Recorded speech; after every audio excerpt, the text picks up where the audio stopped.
Welcome to MH max channel. 10ஆம் வகுப்பு 5வது சாப்டர் ஆயத்தொலை வடிவில் பயிற்சி 5.3 தான் பார்க்க போகிறோம். இப்போ கொஷின் பாருங்கள்.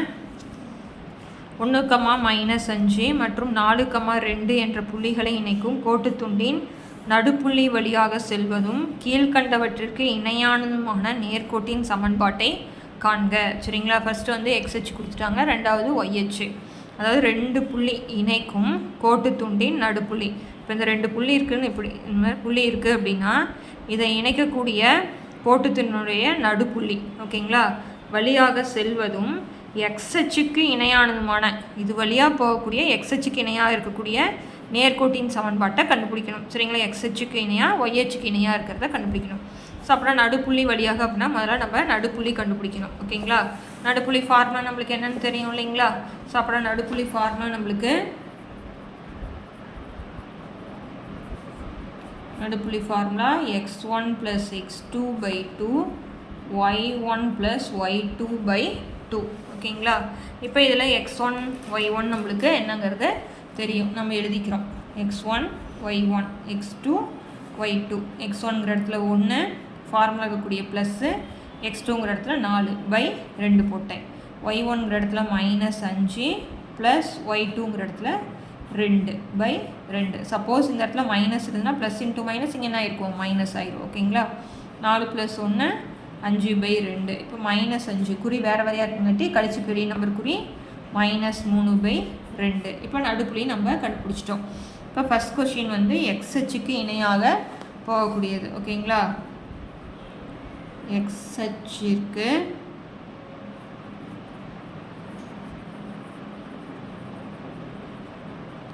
இணையான கோட்டின் சமன்பாடு. சமன்பாடு அப்படின்னாலே சமம் 0 இருக்கணும். ஓகேங்களா? அதாவது உதாரணத்துக்கு பாருங்கள், இது கிராஃபு. XHக்கு இணையாக ஒரு நேர்கோடு போகுது அப்படின்னா அதில் ஒய்யோட மதிப்பெல்லாம் நம்மளுக்கு 0வாக தான் இருக்கும். பாருங்கள், X வந்து 1, Y வந்து நம்மளுக்கு 0வாக இருக்கும். X வந்து 2 அப்படின்னா Y வந்து நம்மளுக்கு இந்த இதில் பார்க்கும்போது 0. இங்கே மேலே பார்த்தீங்கன்னா எல்லாமே ஒரே நம்பராக தான் இருக்கும். இப்போ உதாரணத்துக்கு இது 1 இது 2ன்னு வச்சேன்னா இங்கே என்ன எழுதுவீங்க, 1, 2 2, 2 3, 2 இங்கே -1, -2 -2, ஓகேங்களா? அந்த ஒய்யோட மதிப்பு எல்லாமே ஒரே நம்பர் தான், அதாவது மாறிலி, மாறாதது. அதனால தான் கோட்டின் சாய்வில் y = bன்னு வச்சுக்கிறோம். இந்த bங்கிறது மாறாதது. ஓகேங்களா? அப்படின்னா y = இது ஏன்னு வச்சுக்கிறோம், இது bன்னு வச்சுக்கிறோம். அப்படின்னா bயோட மதிப்பு என்னது, -3/2. இதில் ஒய்யோட மதிப்பு மாறாது. XHக்கு இணையாக இருக்கக்கூடிய கோட்டினுடைய இதில் ஒய்யோட மதிப்பு மாறாது. அதனால தான் y = b. இப்போ இந்த 2 இந்த சைடு கொண்டு போயிடலாமா? அப்படின்னா 2y = -3. இந்த மைனஸ் அந்த சைடு போயிடுச்சுன்னா 2y + 3 = 0. சமன்பாடு அப்படின்னாலே ஒரு எக்ஸு, ஒரு ஒய், ஒரு மாறிலி. சிங்கிறது கான்ஸ்டன்ட்னால மாறிலி இப்படி இருக்கணும். இதில் ஏதாச்சும் ஒன்று இருந்தால் கூட போதும். ஓகேங்களா? இப்போ எக்ஸ் தான் நம்மளுக்கு வந்து இல்லை, y = bங்கிறதுனால இது சமன்பாடு. இப்போ இதே வந்து நம்ம YHக்கு இணையாக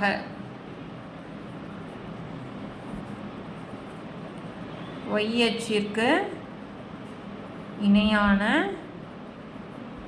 கோட்டின் சமன்பாடு. ஓகேங்களா? அப்போனா பாருங்கள், இப்படி ஒரு கிராஃப் போடுறேன் அப்படின்னா YHக்கு இணையாக இங்கே ஒன்று போகுது அப்படின்னா இப்போ பாருங்கள், இது 1 இது 2 அப்படின்னு நிற்குன்னா இது 1 இது 2 அப்படின்னா இங்கே புள்ளி குறிச்சா நம்மளுக்கு என்ன வரும், உங்களுக்கு 2, 1 2, 2. எக்ஸோட மதிப்பு நம்மளுக்கு மாறவே மாறாது. அதனால தான் x = c அப்படின்னு வச்சுக்கிறோம். ஓகேங்களா? அப்படின்னா இதில் எக்ஸோட மதிப்பு என்னது, 5/2. இந்த 2 பெருக்கலாக போயிடுது. அப்படின்னா 2x = 5. இந்த 5 வந்து இந்த சைடு வந்தால் நம்மளுக்கு என்னவாக மாறிடும், மைனஸாக மாறிடும். அப்படின்னா இதுதான் நம்மளுக்கான சமன்பாடு. ஓகேங்களா? சமன்பாடுனாலே சமம் 0 வரணும், அவ்வளோதான். ஓகேங்களா? அடுத்த சம் பார்க்கலாம். செகண்ட் கொஷின் பாருங்கள். 2 × x - y + 5 = 0 என்ற நேர்கோட்டு சமன்பாட்டின் சாய்வு கோணம் மற்றும் y வெட்டு துண்டு ஆகியவற்றை காண்க அப்படின்னு கொடுத்துருக்காங்க. சரிங்களா? இந்த சமன்பாட்டில் இருந்து என்னென்ன கண்டுபிடிக்கணுமா, சாய்வு கோணம், y வெட்டு துண்டு கண்டுபிடிக்கணும். ஓகேங்களா? இப்போ அதுக்கு முன்னாடி இந்த பயிற்சியை பொறுத்த வரைக்கும் ஒரு 4 ஃபார்முலா இருக்குது, அதை நீங்கள் நல்லா தெரிஞ்சுக்கோங்க. ஓகேங்களா? ஃபஸ்ட்டு ஃபார்முலா என்ன அப்படின்னா, சாய்வு அப்படின்னா நம்மளுக்கு என்ன தெரியும், எம் அப்படிங்கிறது. ஸோ சாய்வு ஒய் வெட்டுத்துண்டு, ஒய் வெட்டுத்துண்டு இது ரெண்டும் கொடுத்துட்டா இது எல்லாமே சமன்பாடு காண்க. இந்த வார்த்தை ரொம்ப ரொம்ப முக்கியம், பயிற்சிக்கும் இந்த பயிற்சிக்கும். ஓகேங்களா, சமன்பாடு காண்க அப்படின்னா சாய்வும் ஒய் வெட்டுத்துண்டு கொடுத்துட்டா formula y equal to MX plus c. ஓகேங்களா, எக்ஸுக்கு முன்னாடி இருக்கிறது தான் சாய்வு, எக்ஸுக்கு முன்னாடி இருக்கக்கூடிய கெழு தான் நம்மளுக்கு என்னது, சாய்வு. அதுக்கு அடுத்தது ஒரு சாய்வு ஒரு புள்ளி கொடுத்துட்டாங்கன்னா சமன்பாடு என்னன்னு பார்த்தீங்கன்னா Y minus Y one equal to M into X minus X one. இதுதான் ஃபார்முலா. என்ன கொடுத்துருந்தா ஒரு சாய்வும் ஒரு புள்ளி, ஃபஸ்ட்டு புள்ளிங்கிறனால எக்ஸ் ஒன் ஒய் ஒன் போட்டுக்கிறோம். இந்த எக்ஸ் ஒன் ஒய் ஒன்ல இங்கே பிரதியிட்டு போட்டோம்னா நம்மளுக்கு சமன்பாடு கிடச்சிரும். அது சம் வரும்போது பார்த்துக்கலாம். இந்த ஃபார்முலாவை தெளிவாக படிச்சுக்கோங்க. ஓகேங்களா, அடுத்தது மூணாவது பார்த்திங்கன்னா ரெண்டுமே புள்ளி, x one Y one x two y two இது புள்ளி இருந்ததுன்னா நம்மளுக்கு formula y minus Y one by y two minus Y one equal to x minus X one by x two minus X one. இது formula. என்ன கொடுத்துருந்தா ரெண்டு புள்ளி கொடுத்துட்டு சமன்பாடுங்கிற வார்த்தை வந்துருந்தா இது நல்லா ஞாபகம் வச்சுக்கோங்க. ஏன் அப்படின்னா நம்மளுக்கு எதில் கன்ஃபியூஸ் ஆகும் அப்படின்னா ரெண்டு புள்ளி கொடுத்துட்டு முன்னாடி பயிற்சியில் சாய்வுன்னு கண்டுபிடிச்சோம். அது சாய்வு ஃபார்முலா வந்து y two minus Y one by x two minus X one தான். கேள்வியை நல்லா புரிஞ்சுக்கணும். ஓகேங்களா, ரெண்டு புள்ளி கொடுத்துட்டு சாய்வு கேட்டாங்கன்னா இந்த ஃபார்முலா, ரெண்டு புள்ளி கொடுத்துட்டு சமன்பாடு அப்படின்னு கேட்டாங்கன்னா இந்த ஃபார்முலா தான் நீங்கள் போடணும். ஓகேங்களா, ரெண்டையும் கன்ஃபியூஸ் பண்ணிக்காதீங்க. 2026 பப்ளிக் எக்ஸாமில் சாய்வு ரெண்டு புள்ளி கொடுத்துட்டு சாய்வில் ஒரு கணக்கு கேட்டாங்க. ஓகேங்களா, அதனால் அதை நல்லா ஞாபகம் வச்சுக்கணும். புரியுதுங்களா, அதுக்கப்புறம் ரெண்டு வெட்டுத்துண்டு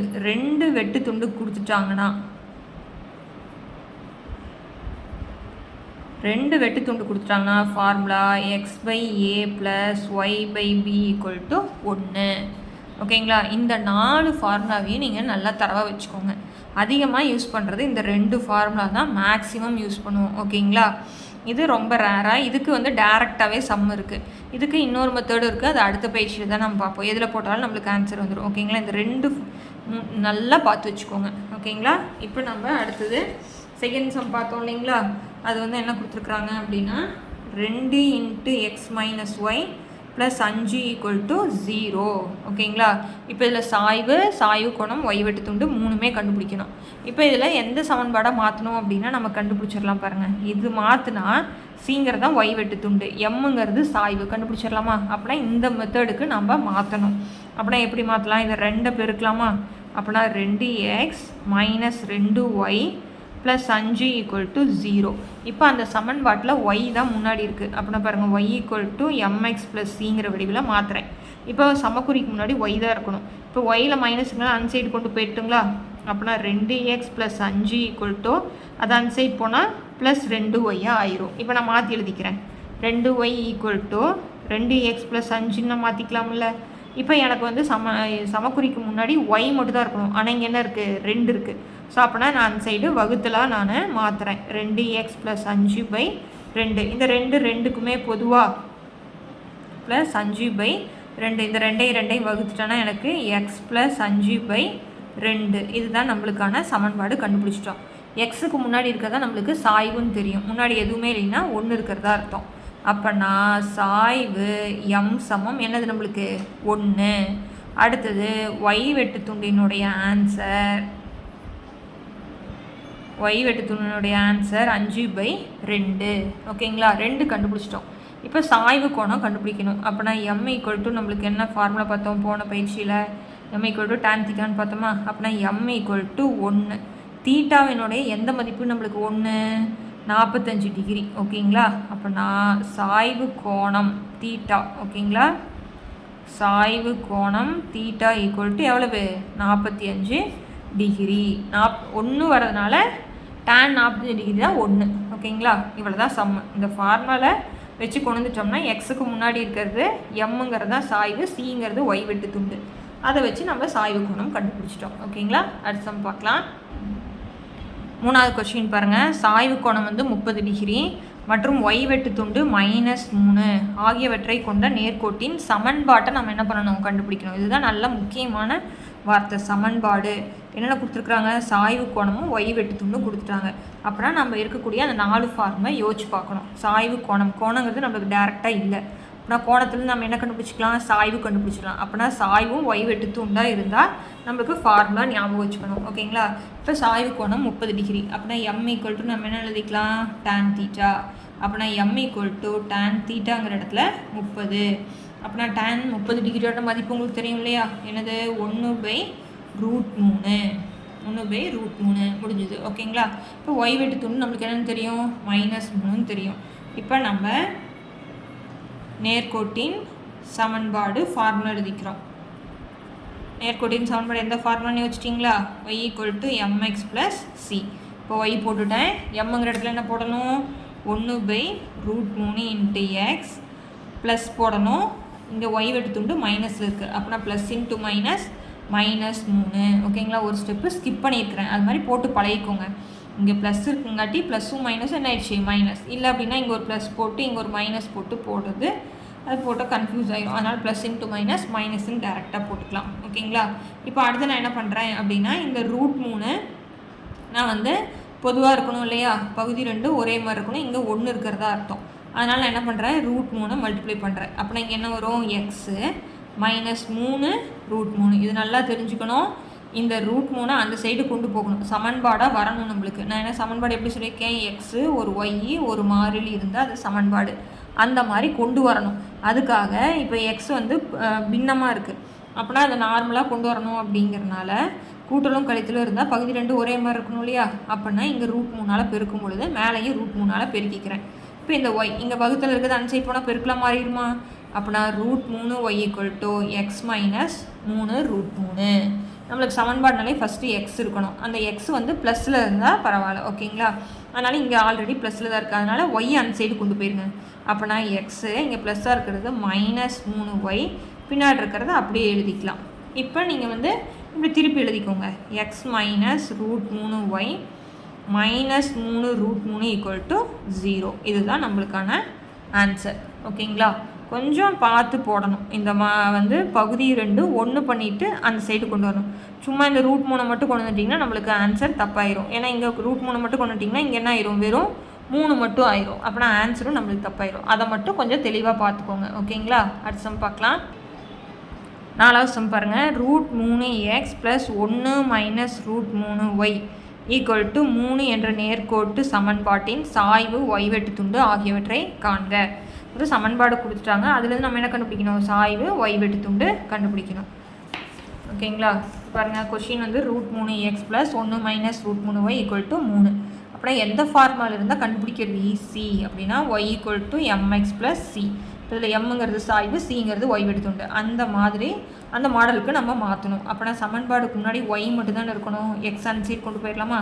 அப்படின்னா 1 - √3y, எக்ஸ் ஃபஸ்ட் இருக்குனால இது அன்சைட் போகுது. இப்போ ப்ளஸ்ஸாக இருக்குது, அன்சைட் போனால் என்ன ஆயிரும், -√3x + 3. இந்த 3 அங்கேயே தான் இருக்குது, அதனால் ப்ளஸ் அப்படியே போட்டுக்கிறோம். இப்போ நம்மளுக்கு y மட்டும்தான் வேணும், அதனால் இதை அன்சைடு கொண்டு போகிறேன். ஓகேங்களா.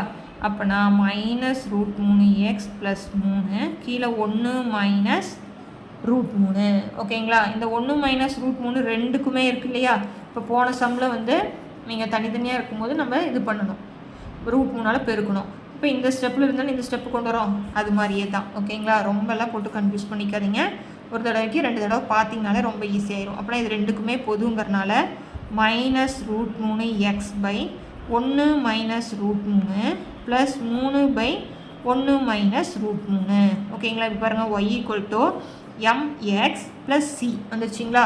இப்போ எம்னா நம்ம எது தான் எழுதணும், -√3/1 - √3 மட்டும் தான் எழுதணும், எக்ஸ் எழுதக்கூடாது. அடுத்தது y வெட்டு துண்டு அப்படின்னா சின்னு எழுதுவோம் இல்லையா, அது வந்து c/1 - √3. ஓகேங்களா. ஸோ இதோட சம் முடியல. இது என்ன அப்படின்னா, இங்கே இருக்கக்கூடிய பகுதியை நம்ம முழு நம்பராக மாற்றணும். ஓகேங்களா. முழு நம்பர்னால் ஒன்றுலேருந்து மைனஸோ ப்ளஸ்ஸோ எப்படினாலும் ஓகே, அதனால் முழு நம்பராக மாற்றணும். இங்கே ரூட் வரக்கூடாது. அதனால் நம்ம என்ன பண்ணுறோம் அப்படின்னா, துணையினை எண்ணால் பெருக்கிறோம். ஓகேங்களா. இது 9th நம்ம போட்டுக்கிறோம். இப்போ நம்ம சாய்வு m ஈக்குவல் டு என்னென்னு கண்டுபிடிச்சிருக்கோம் -√3/1 -√3. இதனுடைய துணையினை எண் அப்படின்னா இங்கே மைனஸாக இருந்ததுன்னா நான் ப்ளஸ்ஸாக மாற்றிக்கிறேன். ஓகேங்களா? இப்போ ப்ளஸ்ஸாக மாற்றிட்டேன்னா இப்போ நான் பெருக்கணும். இப்போ இது பெருக்கும் பொழுது √3 எடுத்துகிட்டு ரெண்டையும் பெருக்கலாம். ஓகேங்களா? -√3 இன்ட்டு 1 + √3. இப்போ இது பாருங்கள் a - b into a + b. அப்போ நம்மளுக்கு ஃபார்முலா a² - b² வந்துருமா? அப்படின்னா 1² - √3². இப்போ இந்த √3 நான் இங்கே பெருக்கிறேன். அப்படின்னா என்ன வந்துடும் -√3 ப்ளஸ் இன்ட்டு மைனஸ் 2 √3 பெருக்கணும்னா நம்மளுக்கு ஒரு 3 வரும். ஏன் அப்படின்னா √9 வர்க்கமூலம் நம்மளுக்கு 3. அதனால் நான் இங்கே 3 போட்டேன். இப்போ பாருங்கள் 1 இங்கே மைனஸ் √3 2 தடவை பெருக்கினா என்னன்னு சொன்னோம் நம்மளுக்கு 3. இப்போ இது ரெண்டுமே மைனஸ் இருக்குங்காட்டி நான் மைனஸை வெளியில் எடுத்துக்கிறேன். அப்புறம் இங்கே என்ன வந்துடும் √3 ப்ளஸ் 3. ஓகேங்களா? இப்போ அடுத்தது 1ல் -3 போயிடுச்சுன்னா என்ன வந்துடும் -2. இப்போ இந்த மைனஸ் நான் கேன்சல் பண்ணிடுறேன். அப்புறம் எனக்கு என்ன ஆன்சர் √3 + 3/2. இதுதான் நம்மளுக்கான சாய்வு. ஓகேங்களா? இந்த 3 √3 முன்ன பின்ன எழுதினாலும் கரெக்டு தான், ஒன்றும் தப்பே கிடையாது. ஓகேங்களா? நீங்கள் 3 + √3/2 அப்படின்னு எழுதினாலும் கரெக்டு தான். 2 + 3 3 + 2 ஒன்று தானே, அதுதான். இப்போ சி போடுறேன் நான். அப்படின்னா 3/1 - √3 இதனுடைய துணை இணையன். அப்படின்னா 1 + √3 1 + √3. ஓகேங்களா? இப்போ 3 இன்ட்டு 1 + √3 1² √3². ஓகேங்களா? அப்புறம் இங்கே என்ன வரும் ஒரு 3 இங்கே வந்து 3√3 இங்கே 1 - 3. அப்படின்னா சி ஈக்குவல் டு 3 + 3√3. இப்போ இங்கே கழிச்சா என்ன வரும் நம்மளுக்கு -2. இதுக்கு மேலே நம்ம எதுவுமே பண்ண முடியாது. ஓகேங்களா? இதோட ஸ்டாப் பண்ணிடலாம். அவ்வளோதான். ரொம்ப ரொம்ப ஈஸி. இந்த பயிற்சி பொறுத்த வரைக்கும் இந்த 4 ஃபார்முலா தரவாக இருந்ததுன்னா இந்த பயிற்சி ஈஸி. சமன்பாடுங்கிற வார்த்தை இருந்தால் இந்த 4 ஃபார்முலா எந்த ஃபார்முலா வரும் கண்டுபிடிச்சிட்டிங்கன்னா போட்டுடலாம். ஓகேங்களா? இந்த சம்மோட வீடியோ முடிக்கிறேன். தேங்க்யூ.